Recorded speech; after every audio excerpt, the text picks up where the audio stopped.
Welcome to the John F. Kennedy School of Government's Institute of Politics Forum of Public Affairs and the Council of Women World Leaders lecture series. The Institute of Politics was founded in 1966 as a living memorial to President Kennedy to inspire students in the dynamics of politics. The Council of Women World Leaders, founded in 1996 and now housed at the Kennedy School, is pleased to sponsor this event with the Institute of Politics, the Women's Caucus, and the South Asian Caucus. The Council of Women World Leaders is comprised of current and former women presidents and prime ministers.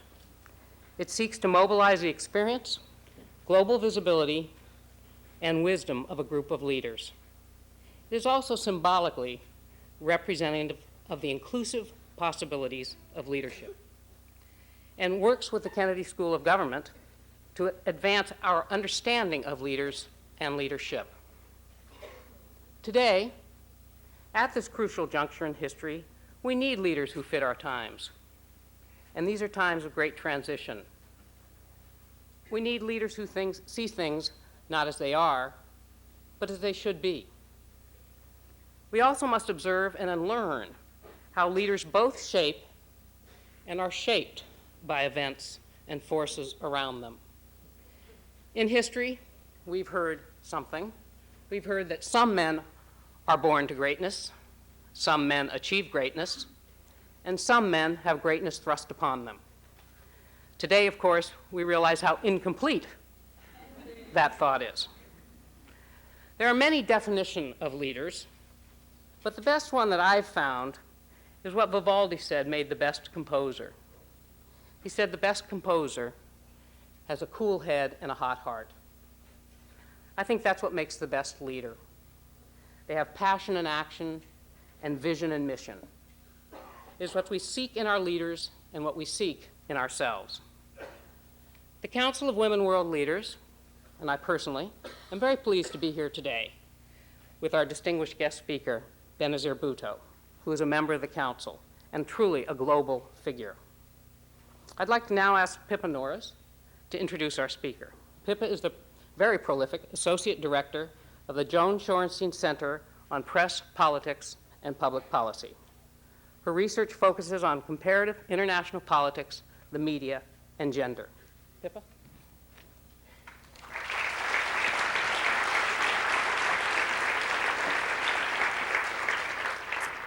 Well, first, I'd very much like to thank Laura for the vision and initiative and leadership which she has shown in bringing the Council for Women World Leaders to the Kennedy School, a very important part of our leadership program. And I'd like to add my welcome, of course, to Benazir Bhutto, both from the Kennedy School and from Harvard. Let's understand why it's so important to have women as world leaders. If we look around the world today, we often think that somehow women are making it through in terms of politics. But if you look around the world, what you also find is that out of 180 countries, we have only 10 women who are elected to heads of state. Very few indeed. And if we look, what we also find is that, in fact, Southeast Asia and many of the countries there have played a major role. We can think, of course, of Indira Gandhi of India. We can think of Prime Minister Rahman of Bangladesh. We can think of President Bandaraki in Sri Lanka. And, of course, Prime Minister Benazir Bhutto of Pakistan. Benazir Bhutto was educated at Oxford and at Harvard. She was at the Radcliffe College. And the eldest daughter of Prime Minister Bhutto, who led Pakistan's People's Party, and whose father was ousted in a military coup in 1977 and killed 2 years later under a regime of military dictatorship. Benazir was placed under house arrest and suffered many severe difficulties in that period, before eventually leaving for a period of exile in London, and she returned to Pakistan only in 1986, when parties were allowed again to be competitive in that country. During this period, she immediately was able to start up her father's party and to improve and strengthen the Pakistan People's Party. And in 1988, she succeeded in becoming elected as Prime Minister, the first woman ever elected to head an Islamic country. She left this office in November 1996, almost exactly a year ago today, but remains still active in the Pakistan's People's Party. So, Prime Minister Bhutto, welcome back to Harvard. Welcome for your inspiration as a woman of courage and conviction. And we look forward to learning of your inspiration and your experiences as the leader of Pakistan and your ongoing work in this regard. Welcome.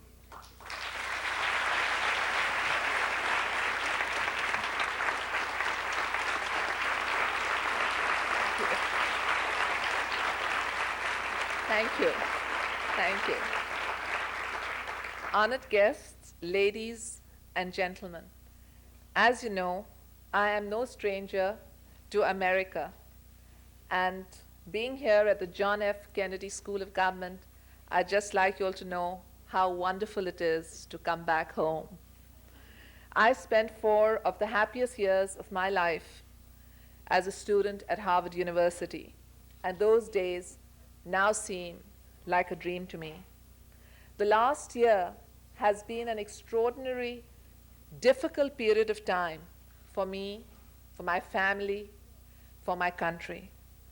I'm well aware that many of you have been exposed to information, or should I say, disinformation.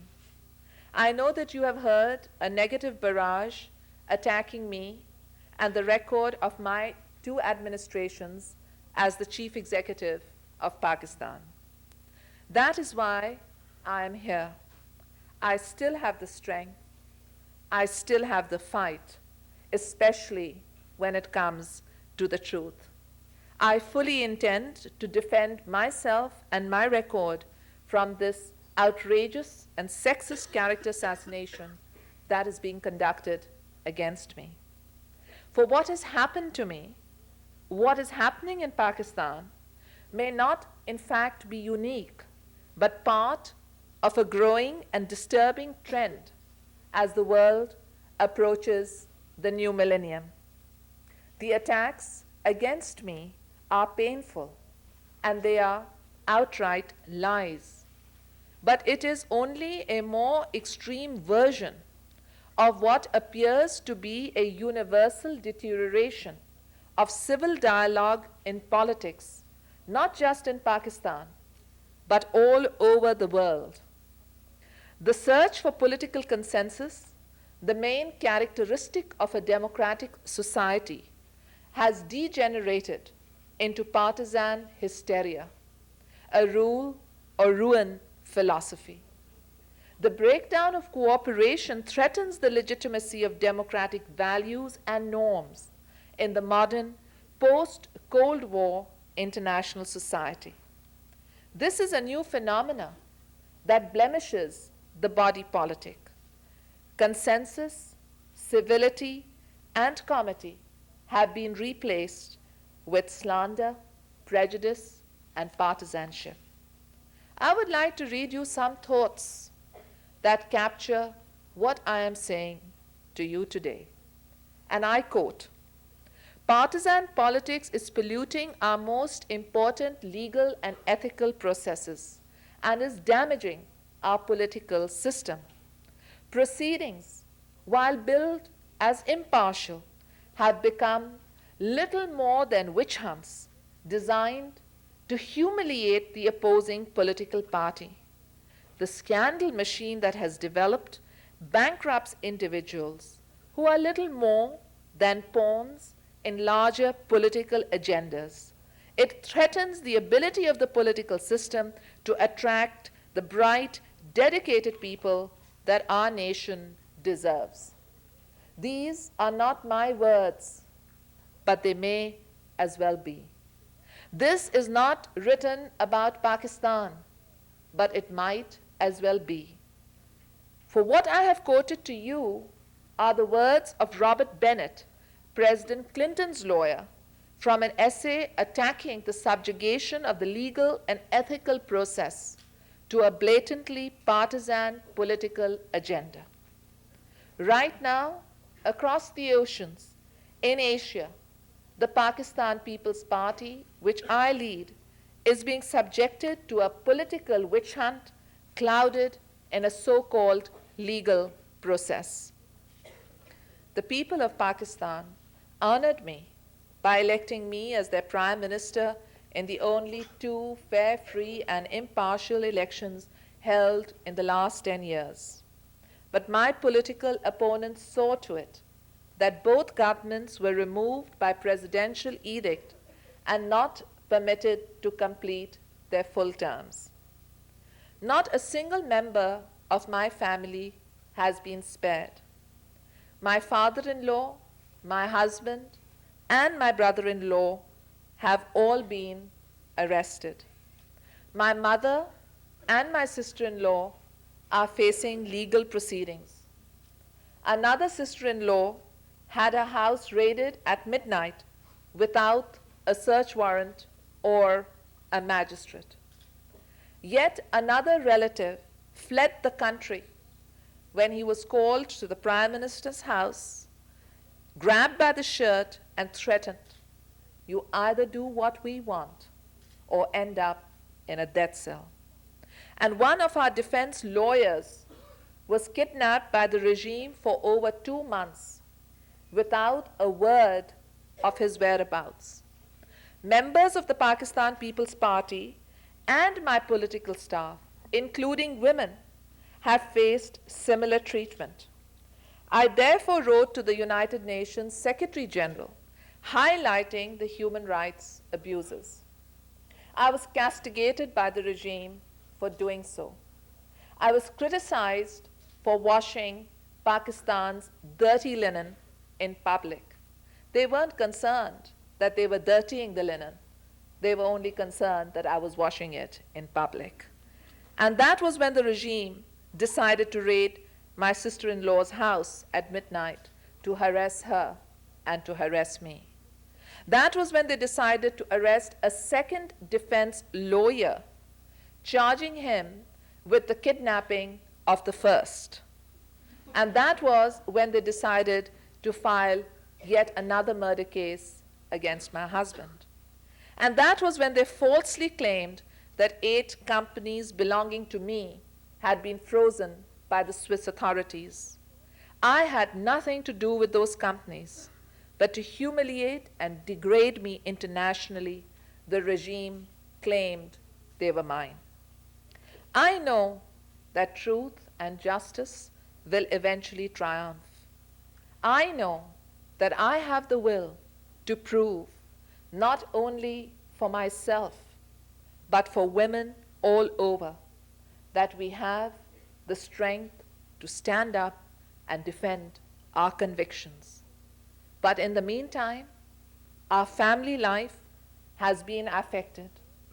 My young children miss their father.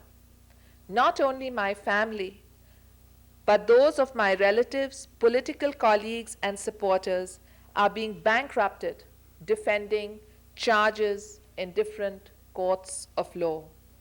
Our time and energy is depleted in reaction rather than action to fulfill the vindictive lust of the present regime. However, this politics of confrontation is not limited to Pakistan alone. All over the world, we find a greater interest in the human side of political personalities. Human frailty enthralls us. This new politics of distortion and destabilization has paralyzed constructive dialogue. It has confused the public. It has led to a great cynicism across the continents about public leaders. And it is a trend that is intensifying, not diminishing. In the United States, even a discussion of the ratification of a ban on chemical weapons takes on the character of a street gang rumble. And while both the House and Senate spend millions upon millions of dollars in repetitive and redundant hearings whose aim would seem to be more political than programmatic, no progress at all seems to be made on the entitlement crisis that threatens America's fiscal standing in the new century. A ruling party that once thrived on the prerogatives of the special prosecutor during the Reagan era now denounces exactly the same application to the Clinton era. Another party which decried the powers of the special prosecutor in the 80s demands more and more of such appointments to investigate the opposition in the 90s. Rule or ruin. The situation deteriorated so badly in Washington that it was thought necessary for a civility retreat to be convened, basically to remind the members of the Congress of the United States of America the rules of common courtesy and civil dialogue. This, my friends, is in the greatest and oldest democracy on earth. Political expediency has replaced political idealism, and political expediency has no bounds, no limits, and no taste. This trend, as I said, is consistent across the continents. 4 Indian prime ministers have changed within 1 calendar year. Governments disintegrating, not over policy, but over politics. Not over programs, but over power. Just last month, in India's largest state, a riot erupted on the floor of the assembly. Legislators hitting each other over the heads with furniture, inkwells thrown across the chamber, 14 parliamentarians injured. This in what is often called the largest democracy on earth. A peace process in the Middle East is allowed to be frozen, with substance often overshadowed by whispered innuendo, a decade's progress hanging in the balance. In Bangladesh, the ruling party and the opposition interchanges almost identical strategies of parliamentary boycotts and street disruptions as power shifts from one party to another. In Bosnia, leaders pledged to a multi-ethnic state are defeated by ethno-nationalists threatening the very existence of the Dayton Accords. In Pakistan, the new government elected in March almost collapses in October when it begins to undermine the judiciary simply because the Supreme Court admitted corruption charges against the Prime Minister filed by my party. All over the world, what do we find? All over the world, recriminations, finger-pointing, and partisan condemnations are the modus operandi of the new political order. Hardly the quiet Pax Americana that many had predicted. We cannot afford, ladies and gentlemen, to be distracted from the real issues at hand, building a political consensus for a new political era.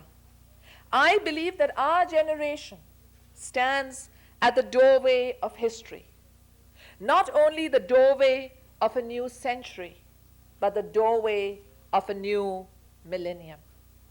And as we prepare ourselves to meet this new century, this new millennium, I believe we need to clearly understand the challenges that still await us and await the new century.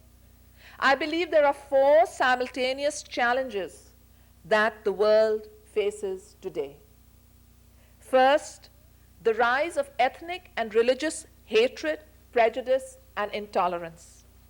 Second, the gulf of wealth and health emerging between the developed and developing countries and within nations themselves. Third, the growing sense of alienation by the people in a complex and fast-moving world in the ability of their governments to resolve the problems that the new technological era faces. And fourth, the continuing gender inequity in all societies, West as well as East that creates social division in the society as we move towards a new century.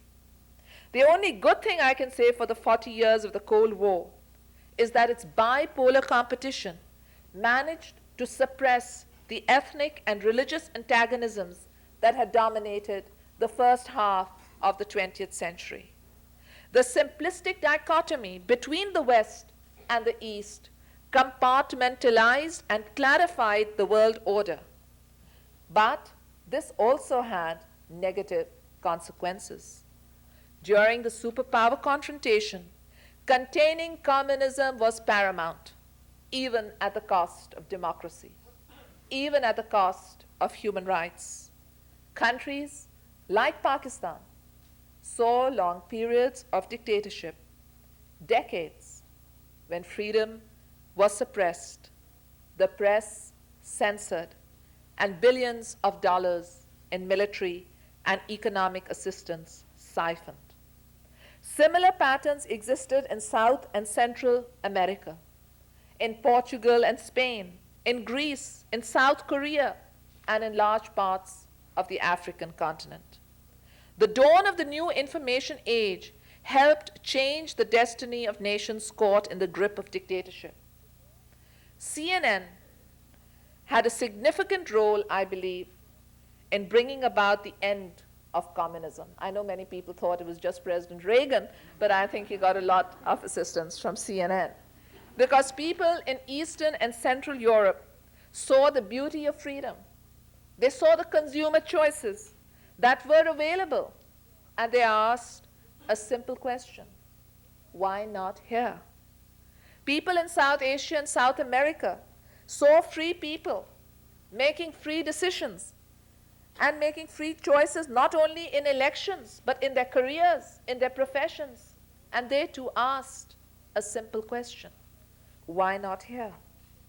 With the tearing down of the Berlin Wall, many in the world believed that our 45-year thermonuclear nightmare was over and a peace dividend could spread across the world.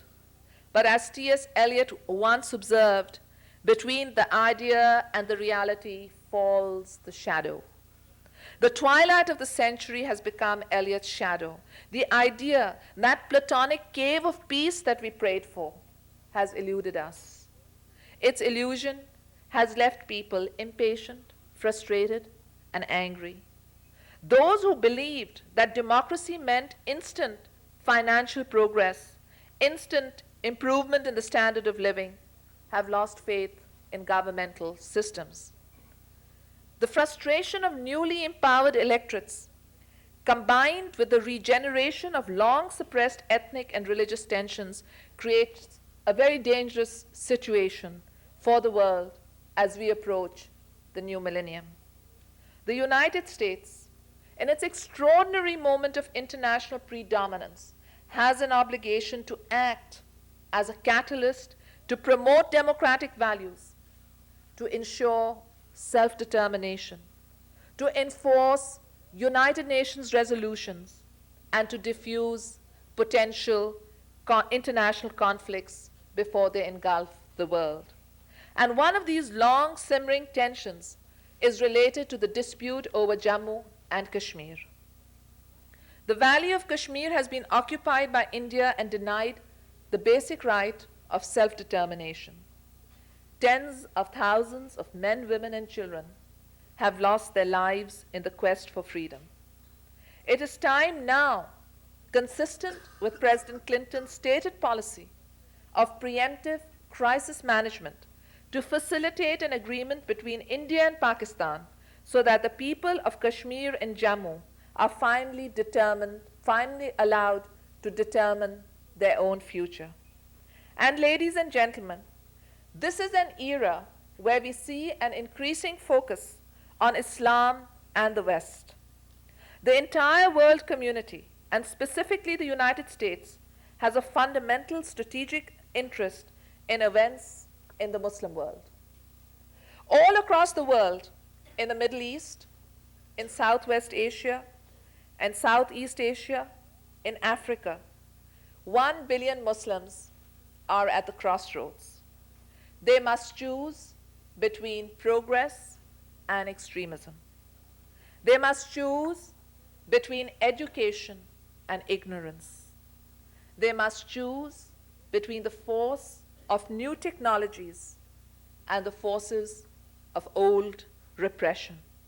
Thus, 1 billion Muslims must choose between the past and the future.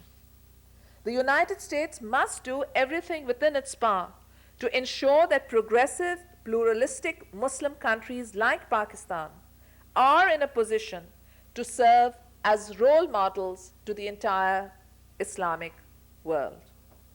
And Pakistan is also an important Asian country at the crossroads to the strategic oil reserves of the Gulf and Central Asia, and to the markets of South Asia and East Asia. In terms of demographics, in terms of production, in terms of consumption, in terms of markets, in terms of an expanding capital-intensive middle class, the Asian continent will surely set the tone, set the pace, and dominate the economic and geopolitical exigencies of the coming era. I wonder how many people realize that Pakistan is the second largest Muslim state on earth. A state, as I said, at the crossroads to the oil-rich Gulf and Central Asia. A state, as I said, at the crossroads to the markets of South Asia and East Asia. A state that can serve as a model of moderation and modernity to 1 billion Muslims across the planet. As a Pakistani, I wish to explore with you today the West's relationship with the Islamic world and the role that we can play to create a civil, political, economic, and religious dialogue between the East and the West at this critical moment. I believe it was only 4 years ago when Harvard professor Samuel Huntington shocked the world with his provocative essay entitled Clash of Civilizations. As a Muslim woman who had been educated and lived extensively in the United States and the United Kingdom, I was initially taken aback by the negative conclusion and the specter of inevitable conflict that he outlined. I particularly disagreed with Professor Huntington's unshakable pessimism about the emerging clash between the West and an increasingly self-confident and economically independent Islamic world. But 4 years later, my assessment of Professor Huntington's thesis has moderated. At the very least, I believe that his article has served a very useful purpose in bringing to the forefront of intellectual opinion significant issues that do warrant exploration, that do warrant debate. For whether we like it or not, whether it must be so or not, the world seems to be increasingly looking at the values and mores of the West and the values and traditions of Islam as mutually exclusive and confrontational. Let's explore some of these issues today. The world is certainly a different place now than it was just 10 short years ago. At that point, the nuclear threat was omnipresent. The Cold War raged on between the West and the Soviet bloc, reaching a boiling point in the battle for the self-determination of Afghanistan. It was the alliance between the West and the Islamic world through the 50s and the 60s, through the 70s and the 80s, that was central to the containment of communism on the Asian continent. For communism, Afghanistan became an overheated pressure cooker that manifested the inevitable doom of a system that could not realistically address its people's political and economic needs. Muslim resistance to the Soviets in Afghanistan proved once and for all that the Soviet Union could not, with all its military might, suppress the forces of history and the forces of justice.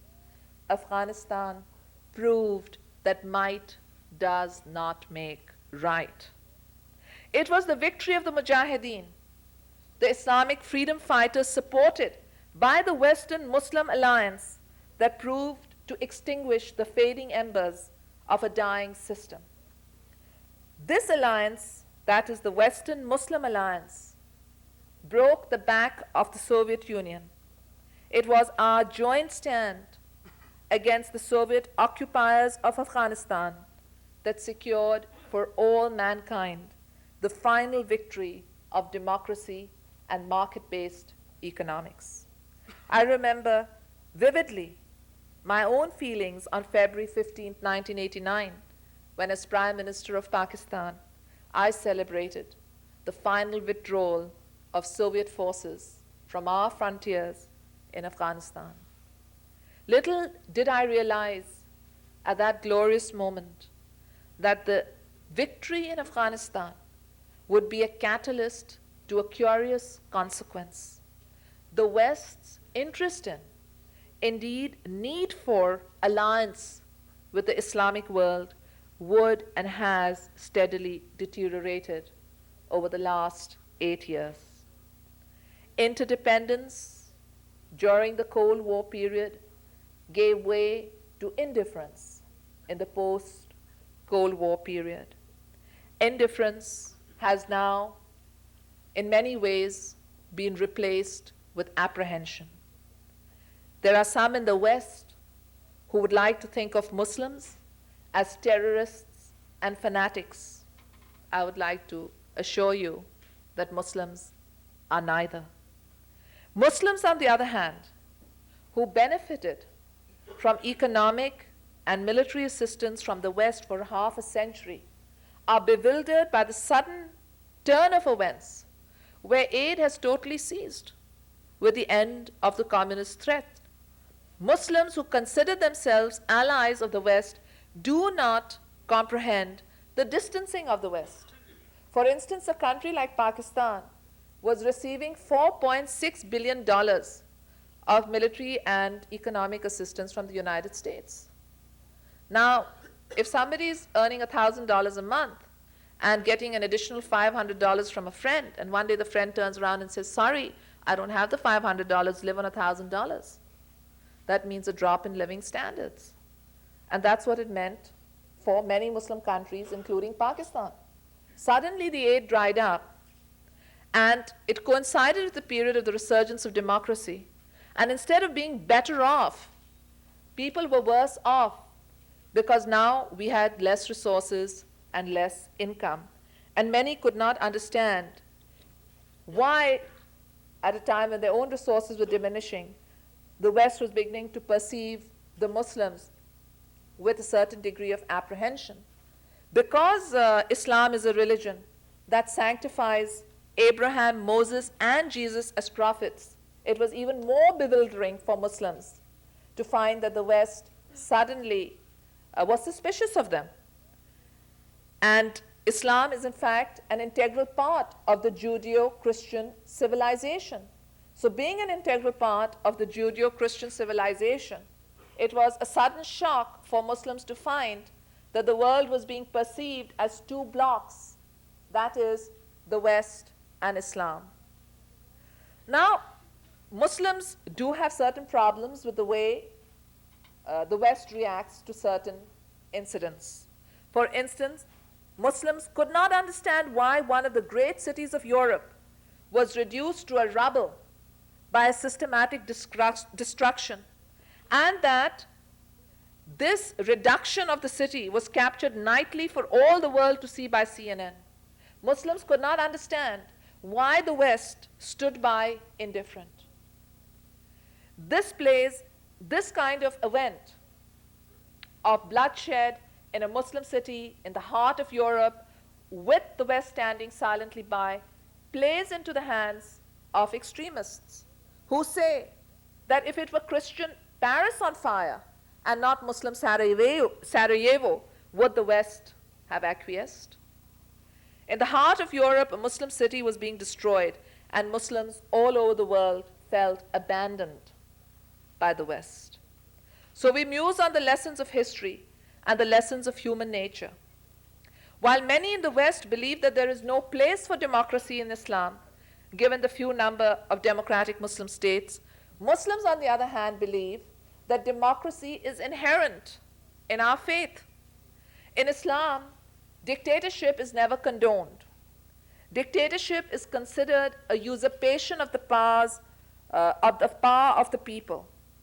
Muslims are exhorted to fight tyranny wherever they see it. And indeed, Muslims are told that if you do not have the strength to fight tyranny when you see it, go into exile. But do not stand silent in the face of tyranny, for to be silent in the face of tyranny is to condone tyranny. There are 4 democratic principles at the heart of Islam. The first is consultation or shura, then consensus or ijma, and finally independent judgment or ijtihad. Instead of Islam being incompatible with democracy, our holy book makes it clear that the principal operations of the democratic process, consultation between the elected officials and the people, accountability of leaders to the people they serve, are fundamental to Islam. The holy book says that Islamic society is contingent on mutual advice through mutual discussions on an equal footing. Let me repeat that term, equal footing.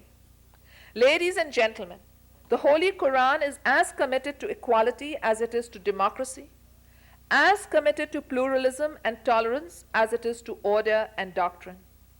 I know this is inconsistent with Western stereotypes, but nevertheless, it is true. Consultation under the Holy Quran demands that public decisions are made by representative personalities, by men and by women who enjoy the confidence of the people and the integrity of their own character. Consensus provides a basis for majority rule. And according to the Muslim scholar Louis Safi, the legitimacy of the state depends upon the extent to which state organization and power reflect the will of the ummah or the people. And in the third key element of Islamic democracy, independent judgment, we see an additional element of personal responsibility that the West too is trying to emulate and which lies at the heart of the Clinton administration's programmatic ideology shaped by the writings of sociologist Amitai Etzioni. Islamic law rests on the consent of and the consultation with the people as fundamentally as British parliamentary democracy or American separation of powers is founded on the people's will. Western political scientists these days hypothesize populist strategies to create more effective forms of participatory democracy. But Muslims do not believe they have to go back to the drawing boards to conceptualize democratic order. It is right there in the Holy Book. Under Islam, we do not have to create a sense of community and individual responsibility. It is there in the Holy Book itself. Enlightened Muslims find Western lectures on democracy condescending. Muslims need the West to acknowledge that dictatorship came out because of the strategic need to contain communism. Dictatorship did not come about because it was a part of Muslim faith or culture. That is why for decades, not only Muslim Asia, but Spain and Portugal were governed by fascism. Greece was ruled by a military junta. Argentina, Brazil, Paraguay, and Chile faced social and political repression. On October 31st, 1997, in a lecture in Cyprus, Professor Huntington ruefully noted that non-democratic regimes, more often than not, were pro-American. The future of democracy in the post-Cold War world will remain contingent on the strategic interests of Pax Americana. The strategic interests have changed. They are no longer of an ideological nature. They are of an economic nature. Market politics global trade, and energy reserves remain the strategic interests of the West in the new political era in the post-Cold War period. There is much that Islam and the West can do together to build a new economic and social order as we approach the new millennium. But the 21st century must be a century of moral universality, not selectivity. It is time for the West to understand that colonialism and exploitation, both of a material and spiritual kind, are over. It is also time for the Islamic world to begin to rely on ourselves and each other to address the lingering problems of the 20th century and the unlimited opportunities of the 21st century. The Muslim world needs to provide leadership in establishing the public parameters of possibilities, in delineating Islam's role in the emerging political order, and in the new explosion of technology and communication in the new global economy.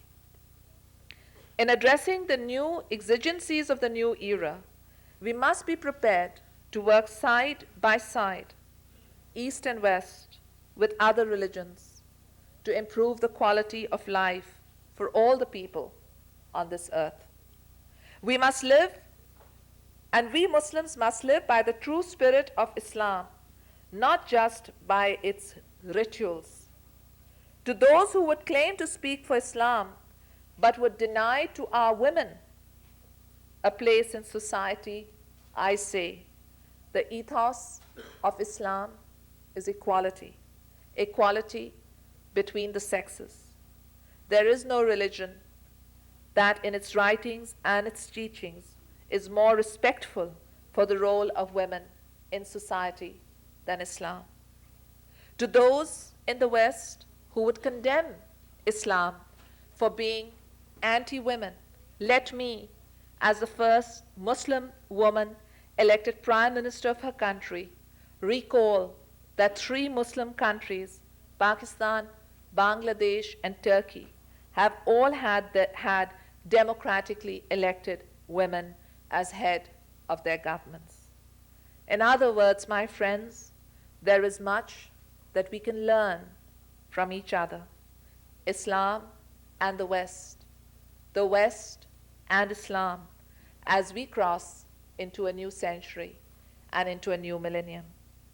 There are many problems that we confront simultaneously. The Islamic extremists who burn books and keep young women in parda are really not that different from the Christian fundamentalists who attack clinics in America, or the Jewish extremists who massacre worshippers in Hebron.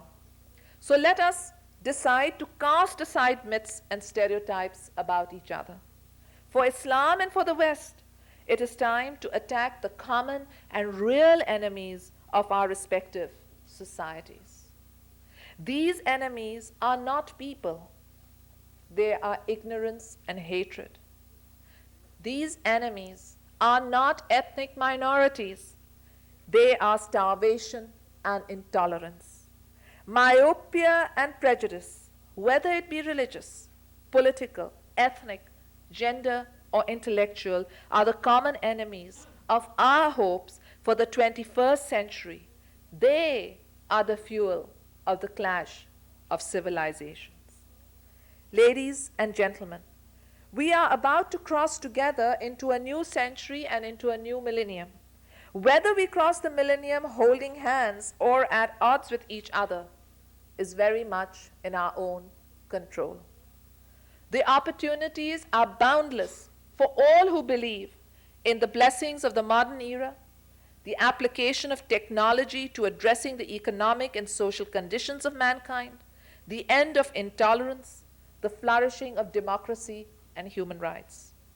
For Islam and for the West, the forces of change, the thrust of modernity and technology, the strength of tolerance, the inevitability of freedom and liberty, the sanctity of human rights are all converging on this time, on our generation, on our generation, yours and mine, providing an extraordinary opportunity for us to move the world. For in less than 800 days, we will witness, for only the third time in recorded history, the momentous turning of the millennium. Where and what will we be at that extraordinary moment when the huge ball drops and the year 2000 lights up the sky? Will we be prisoners of the mindset of the past? Or will we be liberated to the endless possibilities of a historic future? Our generation, yours and mine, the first in history, is empowered to control our own destiny. The world has finally accepted, in the words of Robert Browning, that ignorance is not innocence, but sin. So, ladies and gentlemen, I come here to Harvard, where I once studied and where you now study, to tell you of my vision, for I see a third millennium where the gap between the rich and the poor states evaporates, where illiteracy and hunger and malnutrition are conquered. I see a third millennium where human rights are universal. I see a third millennium where civil dialogue is restored.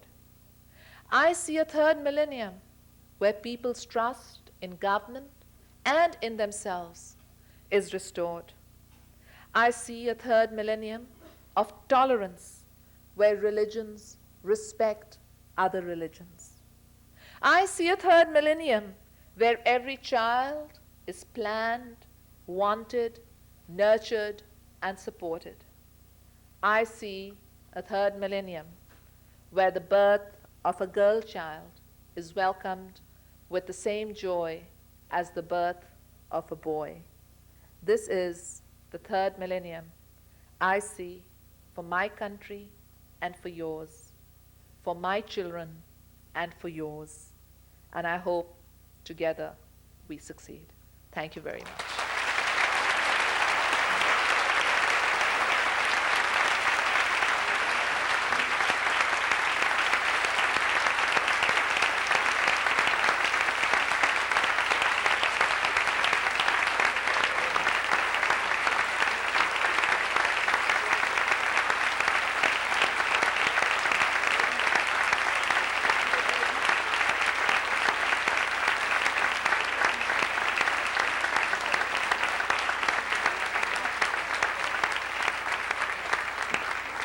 Prime Minister Bhutto, thank you very much for those remarks. We have our usual microphones here at both sides, and if when you ask your question, and we do hope it's a question, not a statement, if you can introduce yourself, say who you are, and ideally if we can have the students first, and then we'll move on from there. So first, if we start on this side, if you'd like to introduce yourself. Thank you. Madam Bhutto, thank you for coming to Harvard. We have learned a great deal from you. My name is Randall Pierce, and I'm a mid-career student here at the Kennedy School. Last week, President Clinton was asked to respond to the level of scrutiny that he and his family have suffered while he has served as President of the United States in the context of the visit of Chinese President Jiang Zemin. And he defended the right of people to question him while he is in office, both personally and professionally, as one of the fundamental underpinnings of democracy.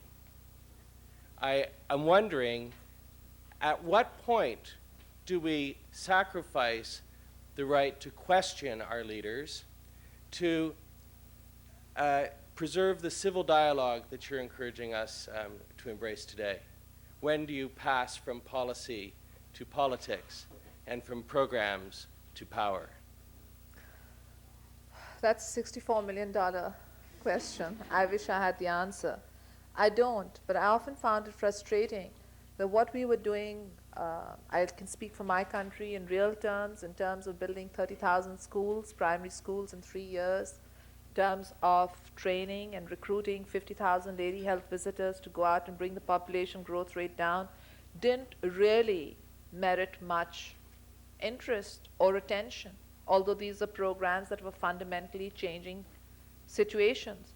I found as Prime Minister that often people were more interested on whether I had gained weight, whether I was wearing clothes that were frumpy, whether I was expecting a baby, and I found this very frustrating. I also found it very easy for my opponents to make charges of corruption. And you can't go on saying, it's not true, it's not true, it's not true each time. I mean, there used to be a point when somebody had to prove it. Now it seems that we just have to say it's not true, and at the end of the time, it can get pretty exhausting. I know that as far as I'm concerned, I wouldn't like to be Prime Minister again, because I'd rather have goodwill and respect than allow my opponents to take advantage of a situation where a Muslim woman Prime Minister is an unusual phenomena and people are interested in every aspect of her life, and anything that is said about me makes headlines news. For instance, if I'm accused of corruption, it's headline news in the Arabic papers, in the South Asian papers, and Japanese papers, and in Western papers. But when my party files a corruption charge in a court of law against the Prime Minister, it doesn't make headline news anywhere. So I do feel that we are living in an age where the television has brought leaders so close to us that we don't only want to know what they're doing, we want to know what's wrong with them, because it's the age of the anti-hero. You can't really be that good. You must be doing something wrong, and we're going to find out. So, I don't know what the balance is. I think people must have the right to question their leaders. But I also wish I could get up one day and find the newspapers not full of volcanoes, earthquakes, floods, and terrorist bombings, and that somebody would say, well, something nice happened today. Let's take you to Harvard Yard. There was this little child crossing the road, and somebody stepped forward to save it. Something nice. We don't hear anything nice. And it's our fault. We as a public, I feel, want to be told the dreadful things that are happening and that doomsday is around the corner. And we as a public need to find the balance, that where do we say that we're interested in just the person, and where do we want to know what's actually happening in the field. I know political leaders often respond to gallops. I was told to respond to gallops, and I was just old-fashioned. I said, no, I want history to be the final judge. I want scholars to go into the indices. But too often, leaders are tempted to respond to the public mood by doing something superficial rather than substantive, because people will be satisfied with the superficial and will not be looking for the substantive. So I wish I had the answer. I would defend to my last breath the right of every individual to question their public leaders. But I also wonder how we can get attention refocused back on issues. Thank you. Over here. Ms. Bhutto, I'm Amita Paul. I'm from India, and I feel as proud and privileged to be welcoming you here as I used to feel in Wolfson West in LMH when you used to live in the room beneath me, and when we used to welcome you to the Union where you were president. You were as scintillating as I expected you to be, which is delightful. But I have a concern about an undertone in your address, which I may be entirely wrong, which seemed to be distancing you from Southeast Asia to bring you closer to the West. I know that I entirely appreciate your political acumen in being here and saying things in a particular way, but one of the consequences of globalization is that your voice right now is being heard by India and by Southeast Asia as much as by the United States.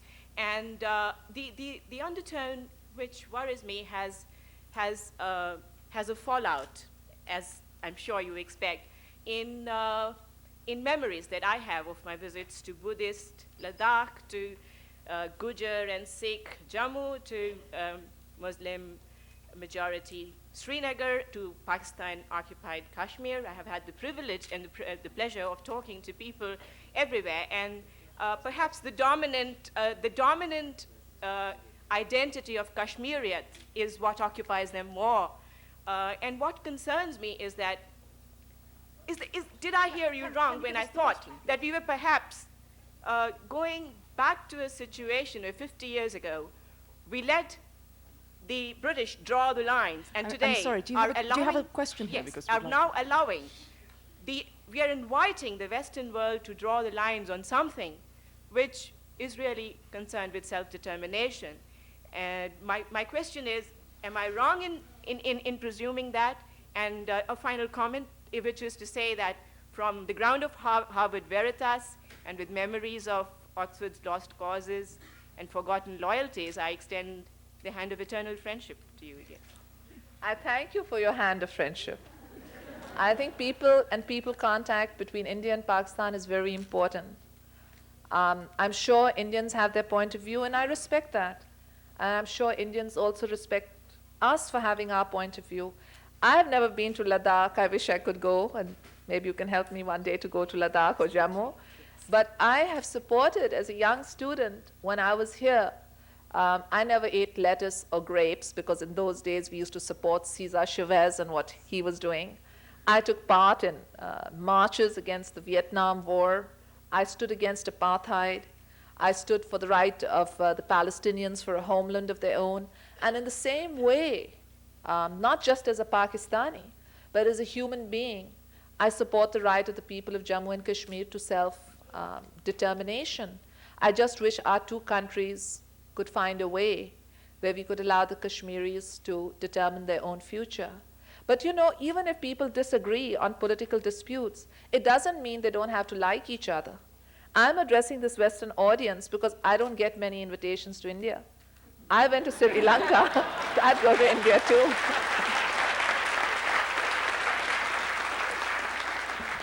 Thank you. And up here as well. Assalamu alaikum, Muhtarama Benazir Bhutto. I'm Sana. I study at Harvard. I'm from Pakistan. Since you reminded me that in Islam, Muslims should be holding their leaders accountable, I just had this question for you, and I was wondering what your response would be. According to the laws in Pakistan, the personal landholding of a person cannot be more than 500 acres, and that given 3 members of your family, yourself, your husband Asif Zardari, and your mother Benazir Bhutto, should be holding a total land area of 1,500 acres. And we also assume that that fertile land yields about 2,000 rupees an acre a year. Your total income should not be more than about 3 million rupees, which would be about $600,000 per year. So how do you account for having spent about 11 years in Cannes in London with a pretty luxurious lifestyle? How can you account for the millions in Swiss accounts which you have accepted? And how can you present that as legal property?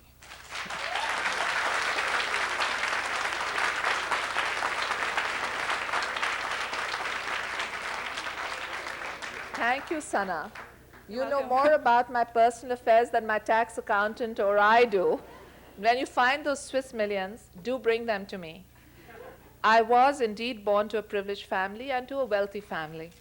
In fact, 3 of us were undergraduates at Harvard together without scholarships. So if 3 of us could afford to come to Harvard as undergraduates, I'm sure we could afford to go and stay in exile too. I'm not here to defend the fact of how much money I have and how much money I don't have. But if somebody's got a problem, please go to a court of law and prove it. I'd be happy to answer, given the due process of law. Incidentally, you talked about my assets as if you knew what my income was. I think I'm earning more from this lecture tour than all that you said I earned in the year. So you must put things together properly. Thank you. My name is Nasser, and I run a little biotechnology company in Cambridge. My question is that in New York Times, every other year there's a survey which puts Pakistan on the top 5 countries in the world, which are the most corrupt country in the world. I wondered that while you were in Pakistan as a prime minister twice, what did you do about it? And as you know, to do any kind of business in any other country, all the Western countries first look how easy it is to do business with, and taking into account the corrupt officials of the government. You know, there is corruption all over the third world, and I'm sure there's a bit of corruption in the West also. Um, for instance, it's a question of perceptions. I myself wanted to introduce consultants when I was Prime Minister of Pakistan, because I know that every company coming to Pakistan doesn't know which door to knock on, and they want to know which door to knock on. They want to hire a consultant who will fix them their appointments. But I was told that's legalized corruption. But in the United States, consultancy is part of the game. So it's very difficult to differentiate what is corruption and what is not corruption. However, I will say this, that in a country like Pakistan, we often do not know that businessmen come to make profits, and that it is not a sin for businessmen to make profits. In the time that I was Prime Minister, massive foreign investment came into Pakistan. The growth rate tripled from 2% to 6%, and people were going on about corruption. Now the government is gone, foreign investment has dried up, 70,000 people have been sacked in 1 year alone because the government can't afford to pay salaries. And in one province, in 6 months alone, 86 people committed suicide because they couldn't find jobs and they couldn't support themselves. So what do we want? Do we want growth? Because if we want growth, it's not going to come with foreign aid. There is no foreign aid. It's going to come with foreign trade. And if foreign investment does come into Pakistan, the people who are going to come in are going to come in to make profits. And people are going to get rich in Pakistan and in the home country of those companies. So I think that we really need to find a balance of what we want. Do we want economic growth or not? If we want economic growth, there's going to be business and there's going to be charges of corruption. But that doesn't mean it's corruption. We, countries that had public sector domination, have to get used to market politics and deregulation and to private entrepreneurs who come in to make money. And we've got to appreciate that making money need not be sinful. Up here on our balcony as well. Yes, thank you very much for your stimulating talk. My name is Katsuro Kawa. I'm a second-year student at Kennedy School. My question is, I have been curious to know, among the many leaders in the world, who has been your role model in your pursuit of political leadership as the first female prime minister in your country, and how would you evaluate yourself as compared to this your role model? Well, how I much just more loved, I don't think you're going to like my answer, but I just loved Margaret Thatcher. I knew you weren't going to like it. I was at Oxford when she was leader of the opposition, and my father was prime minister, and he invited her over, and I just looked at her, and I stared at her, and I said, just imagine being elected to run a country. And then later on, when I was in opposition, she actually became prime minister, and boy, was she rough and tough and mean, and I loved it.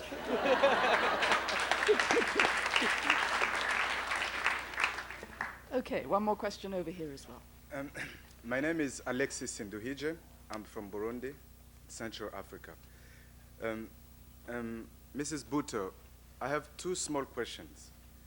First one, in so many underdeveloping countries, it's so difficult to know and to discover where is the power and who has the power. Can you explain us who and where is the power in Pakistan? This is the first question. The second one is, you said, and you are right, that the problem is ignorance in so many underdeveloping countries. And you know that so many political leaders exploit this ignorance of people to maintain their power. How could we educate these people with those powerful political leaders? You know, it's a very good question about where power lies, because it lies in different places in different countries. For instance, in Pakistan, there was this great perception that power in America rested with the president. And well, I mean, I'm sure it does to some extent, but as far as we're concerned, power rested in terms of Pakistan's issues of foreign and military assistance and aid that had been blocked or money that we'd paid. rested with the Congress. And it was only because I happened to have studied in America that I realized it was very important for Pakistan as a country not only to go to the presidency, but also to lobby in Congress, in the Senate, and in the Congress. And I think that's the reason why in my first term we got $4.6 billion of US military and economic assistance. And in my second term, we got the Brown Amendment, under which Pakistan received about $1 billion of military equipment and money. And of course, part of it was due to Mr. Mark Siegel, who's sitting in front of us and was Pakistan's chief lobbyist. He helped us really lobby. But you need to know where power rests. In Pakistan, I thought power rested with the Prime Minister. But I found out that power rests with the Prime Minister in the economic sphere. Yes, power rests with the Prime Minister. In the social sphere, power rests with the Prime Minister. In the security sphere, 90% there would be a concurrence between the military and the security and the establishment and myself, but there'd be about a 10% difference. And I realized that power, even for a 10% difference, doesn't rest with the Prime Minister. So it differs. In some countries, power rests with the president, some countries with the Prime Minister, in some countries with the military, in some country with the Senate or with the Congress. And in some countries, you find that different types of powers rest with different people. So if one is going in to to set up, say, an educational school, one will go and knock on one door. If one is going in with a proposal for security matters, one will go and knock on another door. And perhaps for me, that has become the essence of democracy, because I grew up in a dictatorship. So really, I grew up all my life as a struggle against General Zia. So it was really a question of one man having all power. And subconsciously, that affected me. And when I became Prime Minister, I realized that really, in a democracy, power is distributed in so many different places that one has to find the right door to knock for the right subject. Yeah, Mrs. Bhutto. My name is Carl Miranda. I'm a Mason Fellow from the Philippines here at the Kennedy School. So many parallelisms have been drawn between you and our former President Corazon Aquino. You are both women leaders whose families were victims of injustice. You both came to power in 1986 after replacing what were ostensibly authoritarian regimes that perpetrated themselves in power.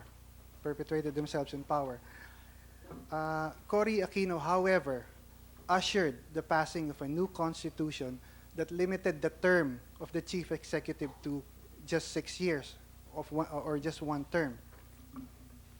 This earned her the goodwill of the people and the moral authority over them. And she was seen as one who was trying to avoid the temptations of staying in power after the democratization process has already been achieved. Could you please tell us what your reasons were for running for re-election and why you apparently seek the prime ministership still today? Well, I ran the first time round because I wanted to restore democracy. I ran the second time round because I wanted to vindicate my party's record and office. And I ran, I'm going to run the third time round because my party wants me to run. When the elections were over, I tendered my resignation as chairperson of the Pakistan People's Party, and I didn't want to take over as leader of opposition. But my party said that the people of this country look towards you and you can't let them down. So I'll run for my party, but whether I become prime minister third time or not, my party and I will decide when the elections are over. Wouldn't you be falling into the trap of going into the evil that you, in the first place, replaced, like perpetrating yourself in power? I don't want to perpetuate myself in power. I'd like nothing more than the time and the luxury to come to Harvard. I was just mentioning here to my host how wonderful I find it. I find the atmosphere stimulating. But I always had a sense of duty. And I couldn't let people down. And I've paid a heavy price for that sense of duty in terms of my own personal peace and mental happiness. And after the last elections, I really wanted time out. But when I saw how disturbed and distressed people in my party were, when I saw how distressed people in the public were. I mean, people actually sobbed and embraced me and said, you can't let us down, because if you're not there, who do we turn to? That I felt that we ought to defer this question for another time, and therefore I decided that I would continue to lead the Pakistan People's Party until the next election. Thank you. Well, I'm afraid we are running out of time, but we have time for one last question. Thank you, Ms. Bhutto, for your speech. My name is Karthik. I'm a senior at the college. I'm from India. I'm not going to ask you about Kashmir. I found it very interesting to hear you talk about Pakistan as a role model for the Muslim world. And I think that's an interesting concept because I'm also going to talk in terms of what you said of the so-called emancipation of the Afghans from communism. And how do you reconcile Pakistan's open support for the Taliban in Afghanistan, who are among the most extremist of Islamic political groups today? I mean, they don't want women educated. They don't want them out of parda. And they're acknowledged to be basically extremely, extremely conservative and orthodox. And the Afghanistans did not want the Soviets, but they want the Taliban even less. So I'm sorry, but far from leading the Muslims, Pakistan is allowing tyranny for strategic interests. You know that, when there was a story my father used to tell us when we were growing up. He used to say the British had a forward policy and a buffer policy for Afghanistan. So sometimes the British would take over Kabul, and sometimes the British would retreat from Kabul and allow the tribesmen to take over. One day somebody asked the British Viceroy that, well, who are your friends? I mean, are the Afghans your friends, or the Afghans are not your friends? And he said, my dear boy, in politics, you don't have any permanent friends or any permanent enemies. In politics, you only have permanent interests. Now, that might be a terrible answer to give, but I give it because Pakistan has as its neighbors, you don't choose your neighbors, right? You're born with them. Pakistan has for its neighbors India, Iran, and Afghanistan. And we've got a dispute with India over Kashmir, and we are constantly concerned whether there will be a conflict or what will happen. So Pakistan naturally becomes very concerned about its relations with its other two neighbors, Iran and Afghanistan, that it should not deteriorate. Pakistan did not have any favorites in Afghanistan, but I think probably some members of the ruling classes were pleased that the pro-Indian forces had been routed from Kabul and replaced by pro-Pakistan forces. This does not mean to say that we endorse the policies or the politics of any of our neighbors. If I had something to do about choosing the new government in Afghanistan, well, that would be then my responsibility. But I can't even make myself Prime Minister of Pakistan, so I can hardly go around choosing the government in Afghanistan. I would like to say that I, as a woman and a Pakistani and a Muslim, am deeply concerned about the Taliban's practices relating to women, relating to education, and I have publicly denounced their discrimination against women. Thank you.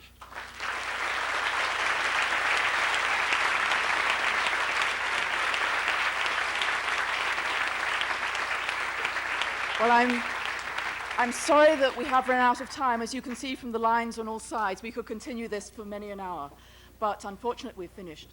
And really, I would like to take up a couple of things. One thing is that you mentioned you'd like to come back to Harvard sometime. If ever you want a fellowship, if ever you'd like to be with us, we'd love to have you, and at any time. And I wonder if I could just end on this question, basically. You've painted a picture of politics where we lack civility. The politics of scandal, the machinery of scandal you talked about, and how difficult it is to be a politician nowadays. What's your advice to the young people here if they were interested in a political career? Would you say, really, nowadays, under these conditions, it's just not worth it? Or what's your best advice, given your experience in life in politics? Well, that's a very difficult question, because I'm tempted to say to the young people that it's not worth it. But when I look back and see how much we actually accomplished, I mean, for me, for instance, bringing the population growth rate down was very big, and we brought it down from 3.1% to 2.9%, and next it's targeted to go down to 2.6%. So that's a real change in people's lives. Building 30,000 primary schools was a real change in people's lives. Increasing health expenditure by 60% and getting a gold medal from the World Health Organization for that was a real sense of satisfaction. So what I'd like to say to the young people is that you can change things if you're in government. And if you've got the courage, go for it. But don't expect to be acknowledged in your lifetime, maybe later.